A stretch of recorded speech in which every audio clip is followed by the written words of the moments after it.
cristiana. Y vamos a ver desde que se fundó la iglesia en Pentecostés hasta el siglo XXI, cuál ha sido el desarrollo de la iglesia a través de los siglos. Yo no voy a hablar solamente en contra de esta religión o en contra de aquella religión, voy a exponer simplemente lo que la historia dice acerca de la iglesia cristiana, lo que pueden encontrar ustedes en cualquier libro, en la Enciclopedia Británica, metiéndose a cualquier página del Vaticano o del protestantismo, ¿verdad? O del hinduismo, etcétera, etcétera. Pero es importante que ustedes como cristianos sepan y conozcan la historia de la iglesia cristiana. Muy bien, la iglesia cristiana, a la cual llamamos cristiana ahorita en el siglo XX, no es una religión. Vamos a partir de esta base. El cristianismo no es una religión. Religiones son el hinduismo, el budismo, el catolicismo romano, etcétera, etcétera. El cristianismo no es una religión, es una relación personal, viva y dinámica con un hombre. Tú puedes ser católico y no ser cristiano. Puedes ser protestante y no ser cristiano. Puedes ser mormón y no ser cristiano. Puedes ser testigo de Jehová y no ser cristiano. ¿Por qué? Porque la religión no te da el cristianismo, te lo da la persona de Jesús viviendo en tu vida. Entonces, el que tiene al Hijo, 1 Juan capítulo 5, tiene la vida. Pero si tú tienes una simple religión y no tienes a Jesucristo, ni tienes una relación con Él a través de la Biblia, tu cristianismo es una mera religión que te persinas, sacas tu estampita de Tadeo, te echas tu agua bendita y te vas a tu casa y de lunes a sábado eres el anticristo.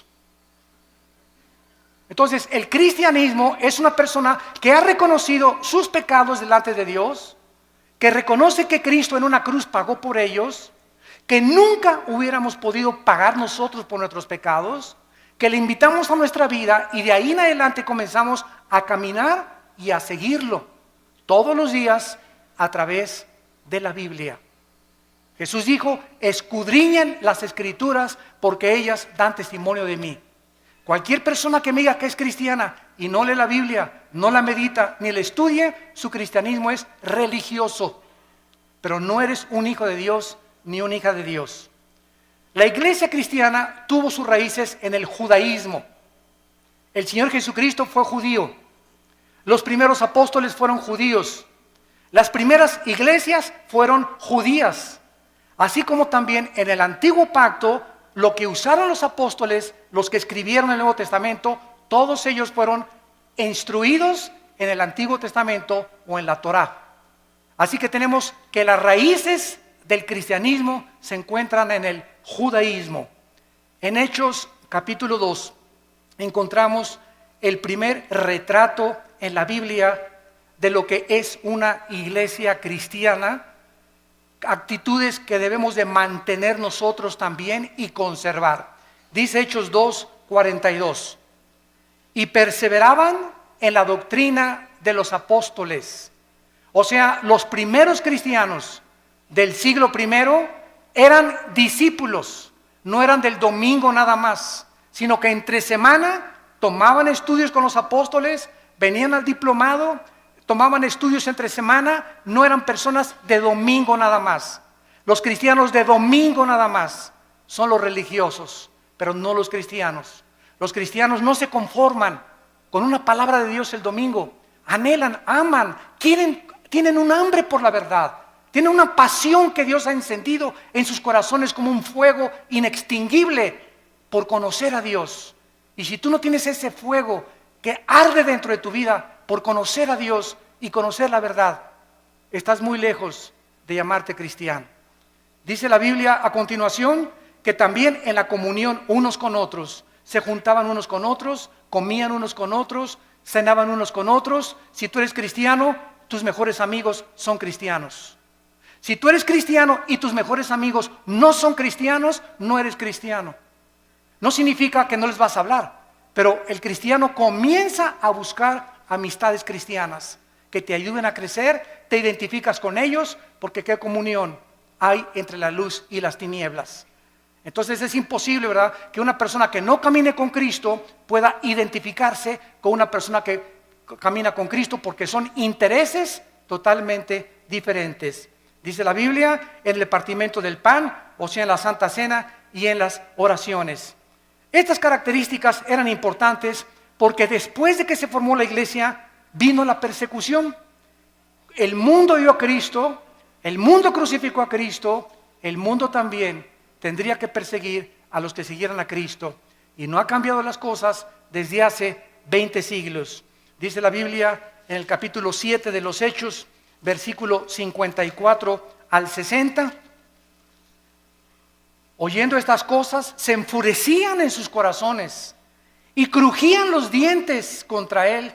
Pero Esteban, lleno del Espíritu Santo, puesto los ojos en el cielo, vio la gloria de Dios y a Jesús que estaba a la diestra de Dios, y dijo: he aquí veo los cielos abiertos y al Hijo del Hombre que está a la diestra de Dios. Entonces ellos, o sea, los religiosos, dando grandes voces, se taparon los oídos y arremetieron con él.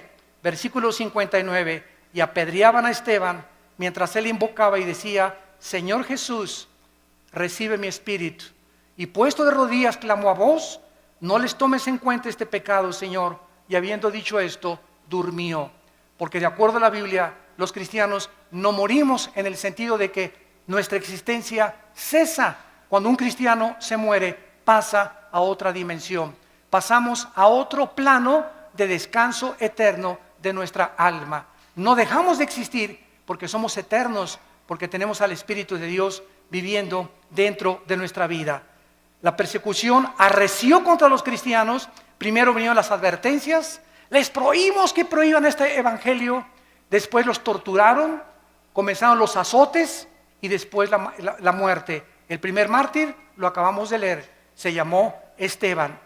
La persecución oficial contra la iglesia cristiana comenzó en el año 64 después de Cristo por el emperador romano Nerón. Duró 6 días y 7 noches. Nerón asesinó a 2 millones de cristianos.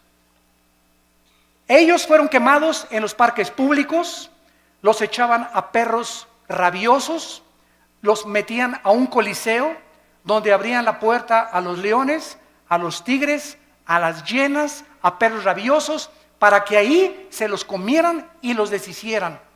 Y desde ahí en el coliseo romano, los cristianos, cuando Nerón estaba desde su trono mirando todo, les gritaba: ¿por qué ustedes no me reconocen que yo soy Dios? Y decían los cristianos: solo hay un Dios, el Dios y Padre de nuestro Señor Jesucristo. Y los cristianos del siglo I veían cómo venía el león y le arrancaba a su hijo de 5 años la cabeza enfrente de ellos. ¿Qué harías tú? Y venía el tigre y despedazaba a tu esposa. Y después venían contra ti las fieras. ¿Saben una cosa? Estaban tan llenos del Espíritu Santo que ellos sabían: ok, llega y le arranca el león la cabeza a mi hijo. ¿Cuánto va a sufrir mi hijo? 30 segundos máximo. ¿Cuánto sufrimos cuando llega el león y nos clava aquí sus dientes en la yugular y comenzamos a desangrarnos? 45 segundos. Pero después de 30, 45 segundos, Cristo estaría esperándolos en la gloria. Cristo estaba esperándolos. La resurrección de Cristo, el hecho de que supieran que Cristo había resucitado de los muertos, fue lo que les impulsó y lo que les llenó de ánimo y de valor para enfrentarse a la muerte. Y dice en Apocalipsis 12 que le hemos vencido porque menospreciamos nuestras vidas hasta la muerte. Para el cristiano el morir es Cristo y el morir es ganancia. Podemos vivir para Cristo, pero cuando morimos, ¿qué es lo máximo que nos puede pasar? Nos está esperando la gloria por causa de que hemos sido fieles a Dios. Pero los cristianos del siglo XXI, ya no voy a la iglesia porque doña Chencha me hizo caras y me hizo fuchi. Ya no voy a la iglesia porque esta no tiene aire acondicionado. Ya no voy a la iglesia. Los cristianos del siglo XXI parece que fueron hechos de mermelada McCormick. Duermen en camas de seda, carros con aire acondicionado, casas con calefacción. Y ahora, como lo vamos a ver más adelante, ahora hasta los predicadores del siglo XX piden ya hospedarse en hoteles 5 estrellas, a que los reciba una limusina en el aeropuerto y que les den $500 la noche. Y los cristianos del siglo I El ejemplo que nos dejaron Pablo en caballo, en azotes, en persecuciones, en trampas. Vean la Biblia, estos eran los cristianos que marcaron y pavimentaron el camino para la iglesia que somos nosotros. Pero nos hemos tan mal acostumbrado, estamos tan consentidos los cristianos del siglo XXI que ya se nos ha olvidado que no solamente fuimos llamados a creer en Cristo, sino que fuimos llamados a sufrir por Cristo también. Dice la Biblia que después de la persecución fueron esparcidos por todos lados y el evangelio comenzó a expandirse a Europa, a África del Norte y al Medio Oriente. Después se murieron los apóstoles y surgieron los padres de la iglesia, que se llamó los padres apostólicos en el siglo II y III después de Cristo. Se caracterizaron por comenzar a ser discípulos. Los apologistas defendieron la fe, los polemistas defendieron las herejías y los teólogos estudiaban la teología para acabar con las herejías que estaban entrando al cristianismo. Ahorita en el cristianismo, en el siglo XXI, yo que estoy viajando por todo el mundo ahora, me doy cuenta la condición tan patética, tan lastimera y tan triste en la que viven la mayoría de los cristianos. Se comen todo, lo creen todo, hemos llegado a abandonar la Biblia. Si un predicador es famoso le creen, pero ya no estudian la Biblia y ya no hay defensores de la fe, ni personas que tengan el celo de Dios de poder defender la palabra con su propia vida. Vino entonces después la famosa conversión en el año 337 después de Cristo de un emperador que se llamó Constantino. Escuchen, pasaron 3 siglos y no había papas. Pasaron 350 años sin tal cosa como que Pedro fue el primer papa. Si Pedro fue el primer papa, por favor, Virgen de los Remedios, ¿quién fue el segundo papa? ¿Quién fue el tercer papa? Pasaron 350 años sin que hubiera tal papado. El emperador Constantino nombró al obispo de Alejandría y de Constantinopla pontífice. La palabra pontífex en el latín significa constructor de puentes, porque el pontífice comenzó a enseñar que él era el puente entre Dios y los hombres, no Jesucristo, sino ese hombre a quien el emperador romano lo nombró. Y después lo nombró vicario de Cristo, vicarius Dei Filii en latín, que significa representante de Cristo en la tierra. Bueno, el emperador romano, Constantino, iba el 27 de octubre del año 330 más o menos a Milvain en una batalla, y en el cielo vio una cruz. Él dice que vio una cruz que le dijo, signos vincitoris crucifix, bajo este signo vencerás. Constantino cesa la persecución del imperio romano contra los cristianos, ya no los persiguen a los cristianos, y él absorbe el cristianismo constantino como la religión oficial del imperio romano. Y desde Constantino a nuestros días, los cristianos son por herencia y por tradición y no porque han nacido de nuevo. Mi mamá fue católica, yo soy católico. Mi papá es budista, yo soy budista. Y así los padres heredan la religión sin que los hijos se hayan convertido a Cristo verdaderamente. Quiero decirles que Teodosio en el año 395 hizo oficial el decreto y ahora los cristianos, todos absolutamente, por ser hijos de padres cristianos, eran cristianos también. Vinieron después, en el siglo IX y X, en el año 1095, las cruzadas. El Vaticano, para recobrar la Tierra Santa de los musulmanes, ordenó 7 cruzadas en total. El papado apareció por primera vez hasta el siglo VI. 600 años pasaron sin que hubiera un jefe representante de todos los cristianos en el mundo. Alcanzó su cenit el papado en el siglo XIII y desde entonces hasta el siglo XVIII ha comenzado a menguar la influencia de Roma sobre el pueblo. La palabra papa significa pater en el latín, que fue aplicada a los padres de la iglesia. En el año 500 después de Cristo comenzó a limitarse al obispo de Roma nada más y después se convirtió en el papa o en el jefe de todo el sacro imperio romano. Durante 500 años, repito, no hubo papas. El primer papa, apúntalo, fue Gregorio I. El primer papa funcionando desde el Vaticano en el año 590 después de Cristo fue Gregorio I. Cuando el papa asumió el Vaticano, cerraron la Biblia y se hizo un decreto que nadie podía leer la Biblia. Le pusieron un candado a las escrituras más que con el permiso del Vaticano. Muy bien, cerraron la Biblia y entonces los hombres comenzaron a introducir al cristianismo más de 30 herejías. Permítanme leerles algunas de ellas. En el año 375 después de Cristo comienzan a decir el obispo que a los santos son intercesores de nosotros. En el año 450 se establece el celibato sacerdotal, que un hombre para servir a Dios no necesita estar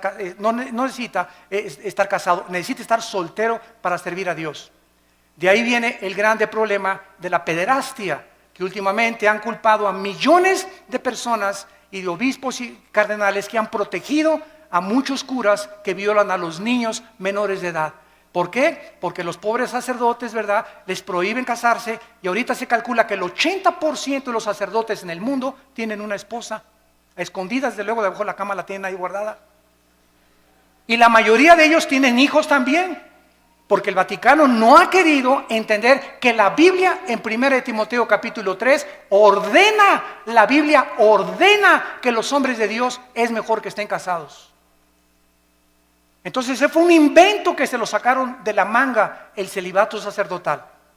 En el año 666 viene la extrema unción, que si una persona está agonizando y se va a morir y llega un sacerdote y le ponen el santos óleos, la persona ya no tiene por qué irse al purgatorio, porque se le da la extrema unción. Si una persona se fue un pecador, borracho, parrandero y jugador, pero antes de morir le echan aceite, el sacerdote se salva del infierno. En el año 850 establecieron el agua bendita, que cualquiera que metiera la mano a la pilita y se hiciera el signo de la cruz, ya lo protegían los ángeles. En el año 1190 se comienza a vender la salvación, que el que diera más dinero al Vaticano se le daban 15,000 años de indulgencias en el purgatorio.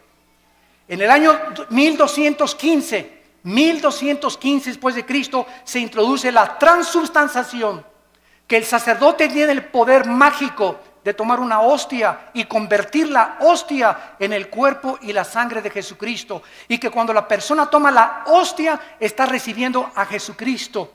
Se lo recibe el domingo, se le sale de lunes a sábado y se le vuelve a meter el domingo. Digo, es que si seguimos una línea de lógica elemental es absurdo, pero ¿cómo es que millones de personas lo han creído? ¿Cómo es posible esto? Es que Cristo estableció la Santa Cena, claro, pero Él no dijo que al recibirlo lo recibíamos a Él. Él dijo, esto representa mi cuerpo que es partido, hacelo en memoria de mí. Nunca dijo que teníamos que recibirlo a través de eso.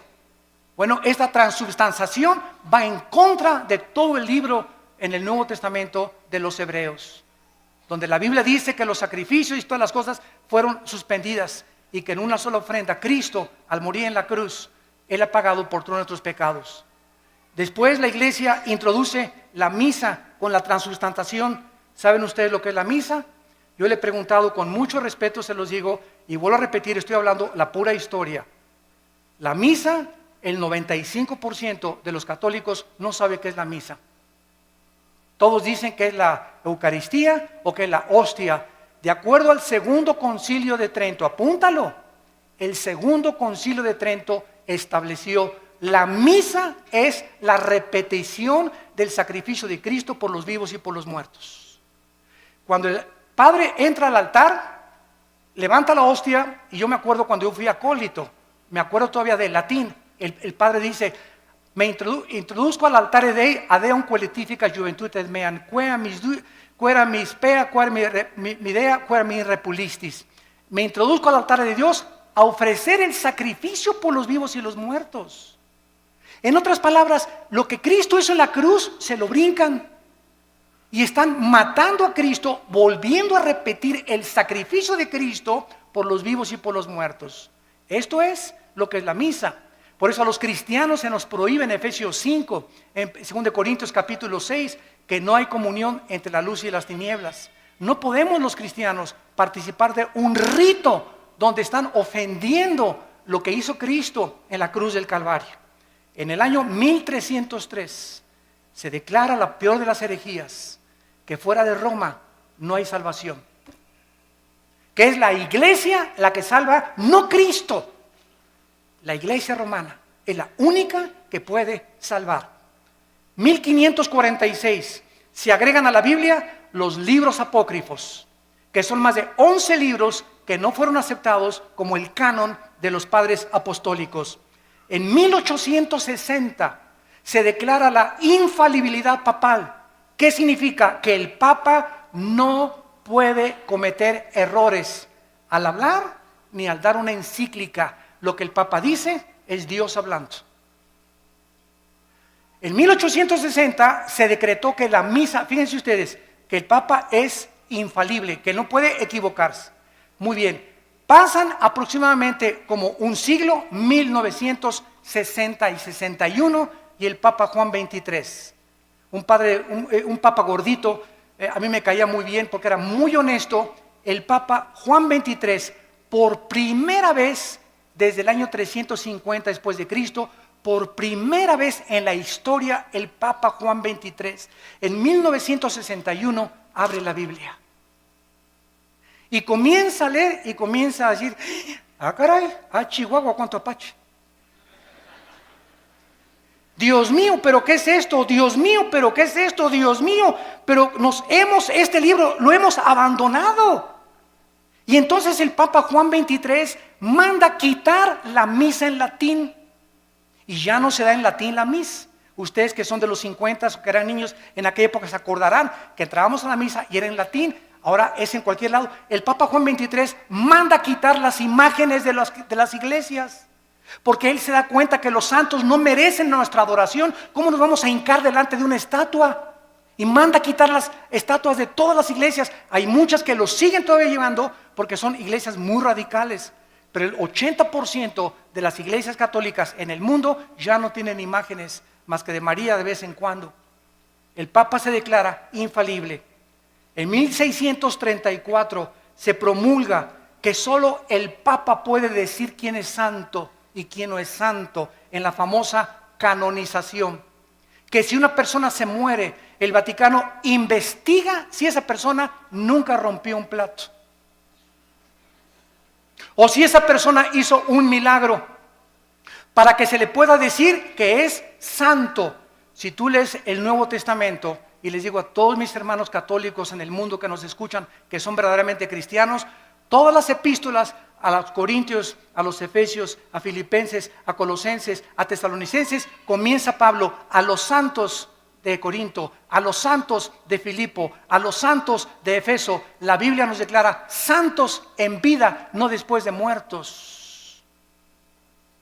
¿Por qué? Porque la palabra santo no significa que seamos buenos. La palabra agios en el griego, que se tradujo santo, significa apartados para el servicio de Dios. De buenos no tenemos nada más que a Jesús dentro de nosotros, porque somos unidos dentro de maldad. Y por eso no podemos confiar en la maldad tan grande que tenemos dentro todos nosotros. Lo único bueno que existe en nosotros es la vida de Jesús. Por eso el Espíritu Santo quiere que dejemos vivir a Cristo y morir nosotros a la carne y crucificar nuestras pasiones y deseos para que la vida de Jesús se pueda manifestar a través de nuestra carne mortal. Esa es la vida cristiana, dejar vivir a Jesús mi vida. No ya yo, sino Cristo vive en mí. Y lo que vivo ahora en la carne, lo vivo en la fe por el Hijo de Dios. En el año 2000, que nos toca a todos nosotros, el Papa Juan Pablo II declara a María corredentora junto a Cristo de nuestra salvación. No solamente Cristo murió por nuestros pecados, María también. Los cristianos, déjenme decirles, respetamos a la Virgen María, más que cualquier católico.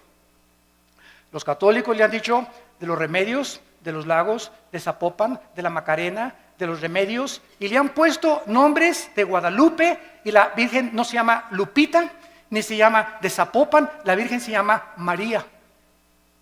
Y nosotros la respetamos como la madre de Jesús y como una mujer increíblemente humilde. Pero ella no murió por sus pecados. Ella en Lucas capítulo 2, y esto está en las Biblias católicas, dice: me regocijo en Jesús mi Salvador. María le llama a su hijo su Salvador. ¿Cómo es posible que podamos creer que ella también está pagando por ella no fue crucificada? Es Cristo el único que merece la gloria, el Hijo de Dios. Ante estas barbaridades y estas herejías, que la mayor parte de las personas están ciegas, solamente cuando se nos caen las vendas y leemos la Biblia, nos damos cuenta que tenemos que escoger a quién le hacemos caso, a la Biblia o a los hombres, a los que nos enseñaron estas barbaridades sin tener apoyo en la Biblia, o le hacemos caso a la palabra de Dios. En Gálatas 1, del 6 al 8, dice la Biblia que si alguien anuncia otro evangelio, o si alguien predica otra verdad que la que no está en la Biblia, queda bajo maldición. En 1 Timoteo capítulo 6, del 3 al 5 dice: si alguno enseña otra cosa y no se resume solamente y conforma a las palabras sanas de Jesucristo, nada sabe, está envanecido, delira acerca de cuestiones, contiendas donde nacen envidias, pleitos, disputas de hombres necios, pervertidos, que han desechado la verdad de Jesucristo. La Biblia es la única guía, la única lámpara, la única luz que nosotros podemos tener. Sea la Biblia veraz, sean los hombres mentirosos. Después de esto vino la famosa Inquisición, que fue el colmo de Roma. Las matanzas y masacres contra todos los que se decían cristianos, los que no se sujetaban a Roma y al Vaticano, los que leían sin permiso la Biblia, como a miles de judíos y enemigos en 1198 después de Cristo. En el año 1198 después de Cristo, el Papa Inocencio III, apúntalo, Inocencio III ordena asesinar y exterminar a todos los que no le obedecían a él y no a la Biblia. Se confiscaban los bienes de las personas, los bienes materiales de las víctimas, los cuales pasaron a ser propiedad del Vaticano. Francia, España, Italia y Alemania y los Países Bajos sufrieron los errores en el nombre de Dios. Se comenzó a matar a la gente en el nombre de Dios. La religión, no el cristianismo. Por eso comenzamos poniendo las bases. El hecho que lo hayan hecho en el nombre de Dios no era el Dios de la Biblia, era el Dios que ellos han inventado. Solo en los años 1540 a 1570, el Vaticano asesinó a más de 1 millón de personas, más de 1 millón de personas en el nombre de Cristo. El Vaticano usó la Inquisición para mantener su poder. Y en el siglo XVIII, el Vaticano era el estado más millonario y rico de toda Europa. Ningún rey en Europa podía hacer nada, ni casarse con ninguna persona sin permiso de Roma. Se convirtieron en dictadores totales de Roma. En este tiempo se levantaron 4 hombres de Dios. Petrarca, en el siglo XII y en el siglo III, caudillo del Renacimiento italiano. Petrarca se paró enfrente del Vaticano y les gritó: cueva de ladrones, cueva del infierno. Lo crucificaron.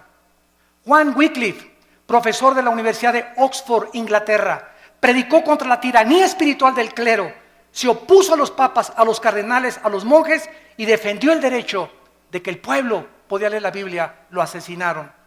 Juan Hus, rector de la Universidad de Praga, discípulo de Wycliffe, predicador intrépido, ataca los vicios del clero y el estado corrompido del Vaticano, condenó la venta de la salvación, de las indulgencias, rechazó la enseñanza del purgatorio que no está en la Biblia, fue quemado vivo, y los que seguían a Hus los condenaron a muerte en la hoguera por órdenes del Vaticano.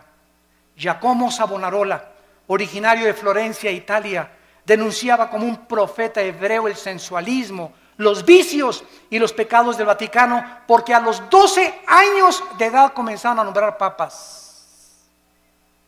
Había papas que tenían 12 años de edad, eran niños y los hicieron papas y nombraron a más del 45% homosexuales. Jefes de la iglesia y representantes de Dios en el mundo. Giacomo Savonarola quiso acercarse al Papa Alejandro VI, apúntalo, el Papa Alejandro VI le dice a Giacomo Savonarola: te ofrezco hacerte cardenal si te callas la boca. Él dijo: no me callo. Lo ahorcaron y lo quemaron en la Plaza Mayor de Florencia, 19 años antes que Martín Lutero publicara sus 95 tesis en la Catedral de Wittenberg, Alemania. Y así llegamos al año 1550, 1546-50, cuando un monje llamado Martín Lutero vivía en Alemania y quería ser monje, un hombre sincero. Y pasó por Alemania un hombre llamado Juan Tetzel. Y Lutero oyó desde el convento donde él estaba recluido que este hombre que envió el Vaticano traía una caja y pasó por todas las calles de Berlín y por todas las calles de Alemania anunciando: en el momento que ustedes pongan un chelín en la bolsa que traigo aquí en esta cajita, el Vaticano les va a quitar 5,000 años de purgatorio. Cuando Lutero oyó que el Vaticano estaba vendiendo la salvación, se horrorizó. Y entonces, de alguna manera, una Biblia llegó a sus manos y leyó en Romanos 1:17: el justo por la fe vivirá. No por las obras ni por lo que demos a la iglesia, sino por lo que Cristo hizo en la cruz. Entonces, él se levantó totalmente del monasterio, se salió y fue a la catedral de Wittenberg y escribió Lutero las 95 tesis que decían: esto dice la Biblia, esto dice el Vaticano. Lo clavó en la catedral de Wittenberg en Alemania, pues se armó la revolución. Agarraron las tesis, se las mandaron al Papa, y pues ya saben ustedes, ¿verdad?, que lo mandan llamar a Martín Lutero, y el Papa Sixto IV en el año 1476 había iniciado la doctrina de que se podía comprar la salvación con dinero. ¿Se parece a la iglesia del siglo XXI? Al ratito llegamos para allá. La venta de estas indulgencias era un permiso para pecar. O sea, tú puedes ser adúltero, tú puedes fornicar antes de casarte, pero si das dinero, se te perdonan los pecados.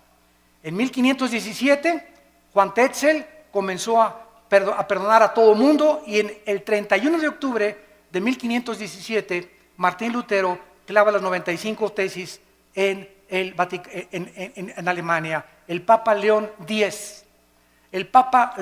X excomulga a Lutero porque Roma podía mandar al infierno a los que ellos querían. Se llama la excomunión. Y le dijo a Lutero: te damos un mes, Lutero, para que te retractes de lo que acabas de decir. Lutero quemó públicamente la bula papal del Papa, y entonces Carlos V, emperador del Sacro Imperio Romano, Alemania, Austria, España y Países Bajos, invitaron a Lutero para que se presentara y se negara de lo que él había dicho. Lutero llegó y estaban como 100 cardenales del lado derecho, como 100 cardenales del lado izquierdo, y el Papa sentado en su trono. Y le dijo el Papa enfrente de el juicio que le hicieron: Martín Lutero, niegas lo que tú escribiste. Y Lutero llegó con la Biblia. Y Lutero dijo: aquí están las Sagradas Escrituras. Si cualquiera de ustedes que están aquí me demuestran con la Biblia que yo estoy equivocado, me arrepiento y niego lo que yo escribí. Nadie se pudo levantar para debatir a Lutero, porque nadie había leído la Biblia en 500 años. Todo era lo que los hombres habían inventado. Lo declararon muerto a Lutero, lo sentenciaron a muerte el Vaticano, y entonces los amigos o los príncipes alemanes le escondieron y le protegieron. En 1529 el Vaticano prohíbe las enseñanzas luteranas y les llama a los que seguían a Lutero protestantes.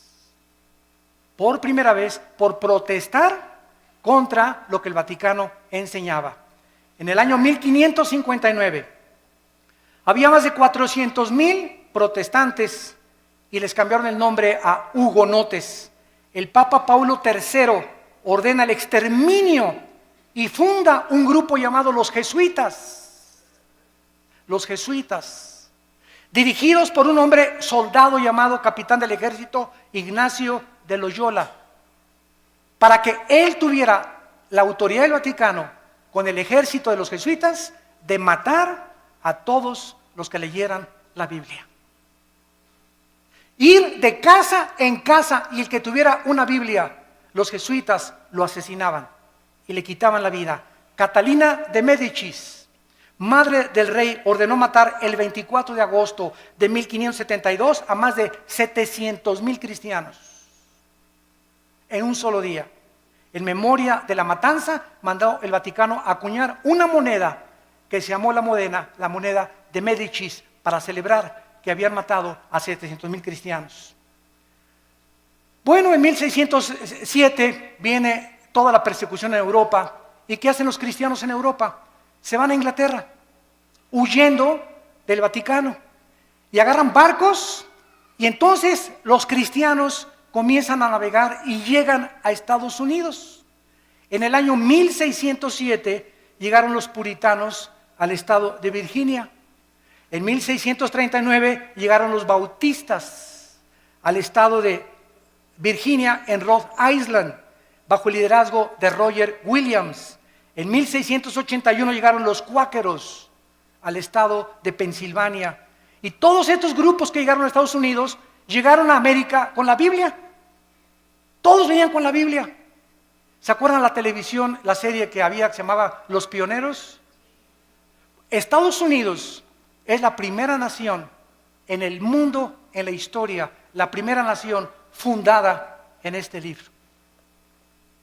La Constitución la hicieron basada en la Biblia, a las monedas les pusieron In God We Trust, en Dios confiamos, y todo comenzó a crecer con la palabra de Dios.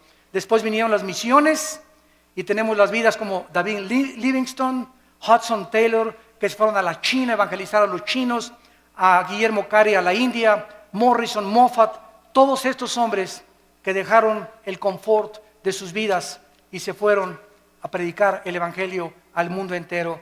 Y entonces llegamos al siglo XIX, o el siglo finales del siglo XIX, principio del siglo XX, cuando comienza la apostasía de las iglesias protestantes o cristianas, como les llamamos ahora, evangélicas. A mediados del siglo XIX, escúcheme con cuidado, todas las principales universidades norteamericanas, escuchen, Harvard, Princeton y Yale, fueron fundadas por pastores. Las más grandes universidades del mundo ahorita, Princeton, Yale y Harvard, fueron fundadas por pastores con principios de la Biblia. Pero ¿qué sucedió? Que comenzaron a mandar a los estudiantes a Europa. Y en Europa en el siglo XX comenzó el racionalismo francés y el ateísmo alemán, donde Jacques Rousseau y todos los grandes ateos del siglo XX comenzaron a atacar la Biblia, y los cristianos que venían de Europa, estudiantes que llegaron a enseñar en los seminarios teológicos norteamericanos, comenzaron a introducir todas las herejías del racionalismo filosófico europeo, y comenzó a leudarse poco a poco las iglesias protestantes o las iglesias evangélicas. Quiero nombrarles a ustedes las 8 verdades fundamentales del cristianismo, los 8 pilares sobre los cuales debe estar edificada una iglesia o una persona que es cristiana. Número 1, la inspiración de la Biblia como la única regla de fe y conducta. Solo la Biblia es nuestra regla de fe y conducta, no la Biblia más los sacramentos, la Biblia más la perla de gran precio, como los mormones, la Biblia más doctrinas y convenios de los mormones, la Biblia más las enseñanzas de la atalaya como los testigos de Jehová. Todas las sectas se caracterizan por la Biblia más otra cosa. El cristiano es solo la escritura, solo la Biblia, solo la fe. En segundo lugar, el nacimiento virginal de Cristo. Cristo nació virginalmente mediante una virgen llamada María. Número 3, la deidad de Cristo. Cristo tenía dos naturalezas, la naturaleza humana, que fue la que murió en la cruz, y tenía la naturaleza divina. Jesús dijo, el que me ha visto a mí, ha visto al Padre. Número 4, la doctrina de la Trinidad. El Padre, el Hijo y el Espíritu Santo son la misma esencia, manifestado en tres diferentes personas. Número 5, la resurrección de Jesucristo corporal. Los testigos de Jehová enseñan que resucitó en gases. Nosotros decimos, la Biblia dice que resucitó físicamente. Número 6, la salvación por gracia sin las obras de la ley. Ahora hay una doctrina en el cristianismo que se llama que se puede perder la salvación. Cuando una persona me dice, ahora que estuvimos mi hermano y yo en un país de Sudamérica, teníamos ahí como 500 pastores y todos me preguntaron, hermano Alducin, ¿se pierde la salvación? Y yo les dije lo siguiente, es tan fácil como esto. Roma dice, la salvación más los sacramentos igual a la salvación. O sea, es por gracia, pero también las obras te dan la salvación. Esa doctrina entró a nuestras iglesias. Y ahora los que dicen que se pierde la salvación, dicen esto, no, yo acepto que Cristo me salvó por gracia, pero me tengo que portar bien y ya no tengo que pecar para poder entrar al cielo. O sea, están agregándole méritos a la obra de Cristo. Hay 5 pasajes en el Nuevo Testamento que implican o que parecen enseñar que se pierde la salvación. Como Apocalipsis 3:5, el que no venciere será borrado del libro de la vida. A ver, hermano, aquí dice que será borrado el libro de la vida. Le digo, mira, léelo con cuidado, por eso tenemos que estudiar la Biblia. ¿Quiénes va a borrar del libro de la vida? Los que no son vencedores. Ah, pues sí, ¿verdad? ¿Y quiénes son los vencedores? 1 Juan 5, 4 y 5, los que somos hijos de Dios. Entonces, claro que los somos hijos de Dios, nunca van a ser borrados del libro de la vida. Ah, pues chino, chavieso. Y así comenzamos a ver que cada pasaje que usan para disque enseñar que se pierde la salvación, lo sacan fuera del contexto y hacen un pretexto de la palabra de Dios. Número 7, la redención es por la sangre de Cristo, no por la misa ni por ninguna otra cosa. Y número 8, necesitamos nacer de nuevo. El ser humano necesita ser regenerado para entrar al reino de Dios.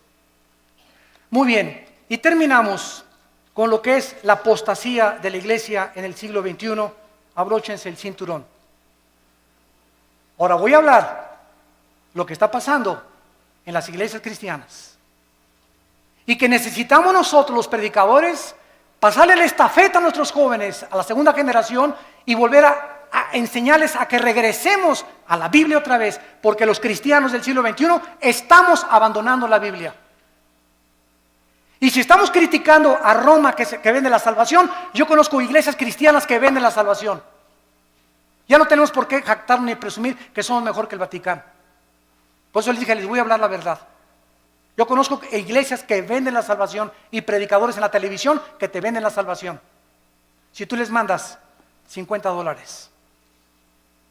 En 1960-70 comenzó un cura católico en Centroamérica llamado Camilo Torres. Yo admiro a este hombre. Él era sacerdote católico. Él no conocía la Biblia, pero él estaba harto de la pobreza y que él no podía cambiar con lo que Roma le decía la vida de toda la gente pobre en Centroamérica, Guatemala, Honduras, etcétera, etcétera. Entonces Camilo Torres, ¿saben lo que hizo?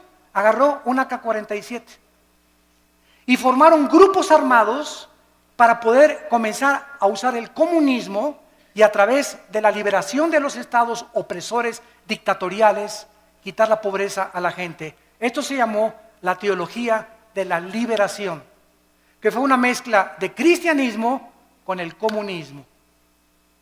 Y él era un hombre sincero, Camilo Torres. Después encontramos que pasó el tiempo Y el cristianismo se comenzó a mezclar con el misticismo de los hindúes y de las filosofías orientales. Comenzamos a darles en los 70s y en los 80s del siglo pasado, a darle más experiencia y más validez a las experiencias místicas, y se comenzó a propagar la mentira. No vamos a hablar de doctrinas, las doctrinas nos dividen. Si leemos las cartas de Timoteo, le dice Pablo a Timoteo, predica la doctrina. Y comenzaron a decir, no hablemos de doctrinas, vamos a hablar mejor del amor, porque las doctrinas nos dividen. El pueblo de Dios comenzó a enseñar que si tú no hablas en lenguas, no tienes a Cristo. Que si no hablas en lenguas, no tienes el bautismo del Espíritu Santo. Esto es una herejía. Porque el don de lenguas, gracias a Dios por él, y no estamos en contra de este don. Gracias a Dios los que ustedes tienen ese don. Pero enseñar que si no lo tienes, no tienes al Espíritu Santo, es una herejía. Porque toda la historia de la iglesia, los más grandes hombres de Dios del siglo pasado y del siglo XXI, ninguno nunca ha hablado en lenguas. Entonces no eran cristianos de acuerdo a esta enseñanza. Se comenzó a propagar la risa santa.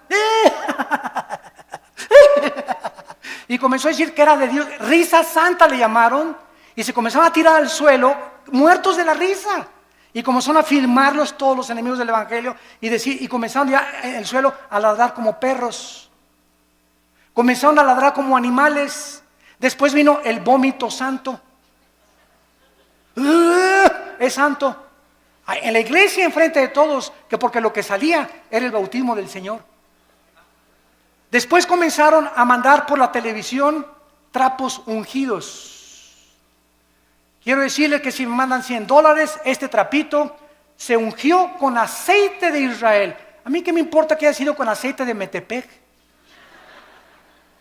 El aceite del Antiguo Testamento no era el santo, representaba la unción. No había nada del aceite que fuera santo, era el símbolo que él representaba nada más. Y ahora la gente, porque este es aceite de Jerusalén, ya tiene más validez que el aceite olivo o que el aceite que hacen en cualquier otro lado. Y comenzaron a ungir trapos, pero el predicador era famoso. Y como yo soy famoso, te mando el trapito, mándame $50 y lo pones bajo tu almohada y te quita el dolor de cabeza. O te va a proteger de los demonios. O si me mandas $100, alejaré las maldiciones de tu casa. O si haces un pacto conmigo, tu hijo se va a aliviar y tu esposo va a regresar que te abandonó. Todas estas son herejías, son blasfemias de la palabra de Dios, que tenemos que combatirlas, aunque nos cueste, como lo hemos dicho antes, nuestras propias vidas, nuestros propios intereses. Yo se los digo, a mí me han prohibido tantas cosas y tantas iglesias y tantos países la entrada. Hermano, yo tengo ya mi foto en casi todos los países, como persona non grata a las iglesias carismáticas. Porque tienen miedo de que hablemos la verdad, por las barbaridades en las que se han metido. También se ha comenzado a enseñar, aparte de las lenguas, la risa santa, el vómito santo, contorsiones, y comenzaron las apariciones hace 10 años, que estaba cayendo del cielo oro y piedras preciosas.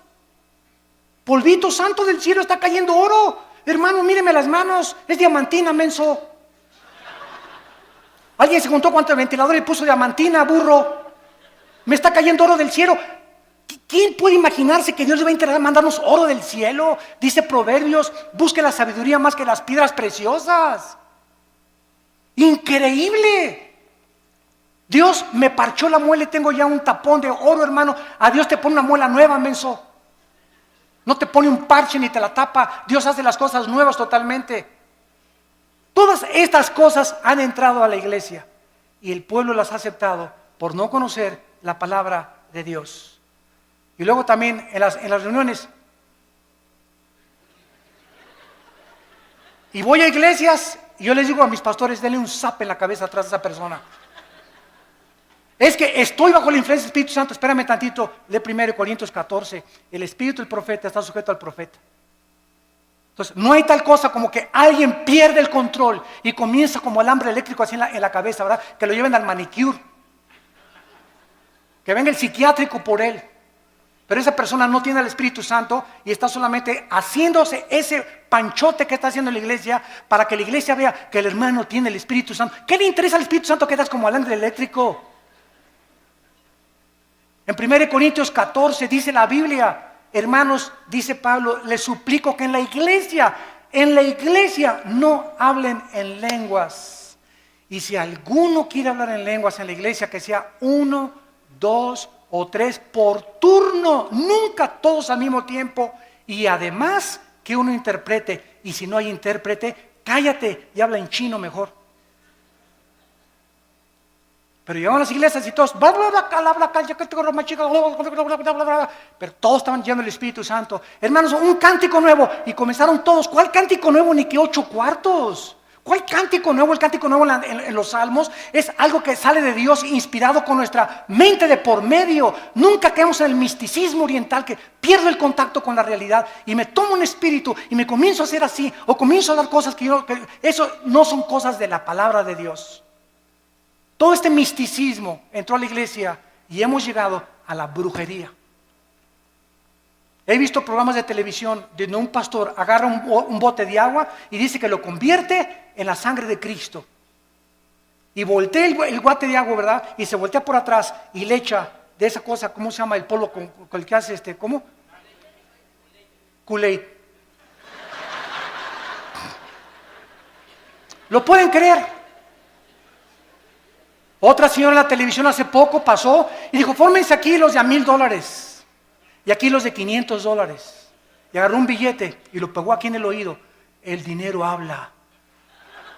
Ahora aquí los de $1,000 y aquí los de 500. Y se ve en el video, lo pueden ustedes ver, se ve en el video. Pasa una señora con unas alhajitas y esta predicadora es mujer. Agarra las palajitas y le dice, no, esto no vale $100, vete. Cuando la Biblia dice, cada quien dé como propuso en su corazón, ¿cómo puede alguien atreverse a decir que es predicadora o que es profeta cuando ella tiene que decirles, si te das de 1,000 o te das de 500, que no sea menos de 500 ni menos de 1,000? Los de 1,000 aquí y los de 500 acá. Los de 1,000, denme su libro porque van a ser mis discípulos preferidos. A eso está llegando la iglesia cristiana y todos están como mensos, creyéndose todo, comiéndose todo, y ya no hay discernimiento absolutamente de la palabra de Dios. Y ahora viene también la teología de la prosperidad. Virgen de la Macarena. Se enseña que Dios quiere que todos seamos ricos, que si tú mandas una ofrenda te vas a hacer rico o te vas a tener la prosperidad económica. Y claro que Dios quiere prosperarnos. Y claro que Dios quiere bendecirnos. Segunda de Juan. Yo quiero que prospere tu vida y tu vida espiritual y tu vida social y tu vida económica, pero nunca se predica el precio que hay que pagar para esta bendición de Dios, y es la santidad. No es mandar para que Dios me dé, comenzamos a vender y comenzamos a hacer negocio con Dios. Es como los famosos pactos, ¿verdad? Los pactos ya se acabaron. A Dios le haces promesas, los pactos los inicia Dios. Ya no hay ninguna cosa que un hombre haga pactos con Dios. Hacemos los pactos nosotros, ya estamos bajo el pacto de sangre y ese pacto es incondicional. Ya no hay ningún otro pacto que hacer más que obedecer las sagradas escrituras. Cobrar por predicar. Me hablan el otro día de un país de Sudamérica. Hermano Alducin, lo invitamos a una cruzada aquí. Sí, con mucho gusto voy a orar. ¿Cuántos van a ser sus honorarios? ¿Cuánto van a ser sus honorarios? Me preguntan muchos pastores que nos están oyendo por televisión también. ¿Cómo que cuántos son mis honorarios? Pues sí, hermano, es que los predicadores que hemos invitado nos cobran $500 la noche con traje oscuro, con traje azul. Si quieren que llore, $50 más. Da risa, ¿verdad? Pero es la verdad. Que los recojamos en limusín, de desayuno, queso, cottage con uvas nada más, con agua de una tal marca, que los transportemos en helicóptero, y el que trae avión, que le paguemos $10,000 para la gasolina del avión. O sea, el hermano viene nomás 3 días y le pagan la gasolina de un mes. Y les digo a los hermanos pastores, esos son mercenarios del Evangelio. Mercenarios del Evangelio, blasfemos del Evangelio. Dice 1 Corintios capítulo 9. Versículo 16, 1 Corintios 9, 16. Si anuncio el Evangelio, dice Pablo, no tengo por qué gloriarme. Me es impuesta necesidad. Y ay de mí si no anunciar el Evangelio, por lo cual, si lo hago de buena voluntad, recompensa tendré. Pero si de mala voluntad, la comisión me ha sido encomendada. ¿Cuál es mi galardón? Que predicando el Evangelio, presente gratuitamente el Evangelio de Cristo. ¿Qué me dicen los hermanos? Bueno, ¿qué nos pide entonces, hermano Alducin? Miren, pues págame el avión y un hotel, no importa si es una estrella. Ahora que fui a Guatemala estuve en un hotel, ¿verdad? De una estrella, creo que el ventilador casi me cae en la cabeza. Anduve 2 veces en burro y en caballo. No había ni en qué transportarme al estadio donde fue la cruzada de casi la mayoría de indígenas. Imagínense ustedes, ¿somos mejores que Cristo y que Pablo nosotros? ¿Qué pastores pirruration y qué nada? Exigir esas cosas, ¿cómo es posible? Que hemos llegado a ese grado. Nos hace llorar, nos hace hervir de enojo con una ira santa contra la palabra de Dios. Lo que han hecho estos hombres y que están aceptándose como algo normal, porque lo peor de todo es que ya es algo normal, se está aceptando igual ya, los músicos igual, $15,000 si quieren un concierto. Oiga, pues que nadie se pague la vez, pues junten dinero y que los mande su iglesia. Nunca el cantante o el predicador es un negocio, es un ministerio llamado por Dios. Yo les digo a los hermanos, páganme el avión y el hotel, si me quieren acostar en el suelo, una cama de piedra, una cama de piedra. ¿Por qué acepto la invitación? Porque oré y Dios me quiere mandar a ese país. Y sabe una cosa, si ustedes me quieren dar una ofrenda, dénmela. Y si no me quieren dar una ofrenda, no me la den, porque yo no voy por ustedes, yo dependo del Dios Altísimo que está en el cielo.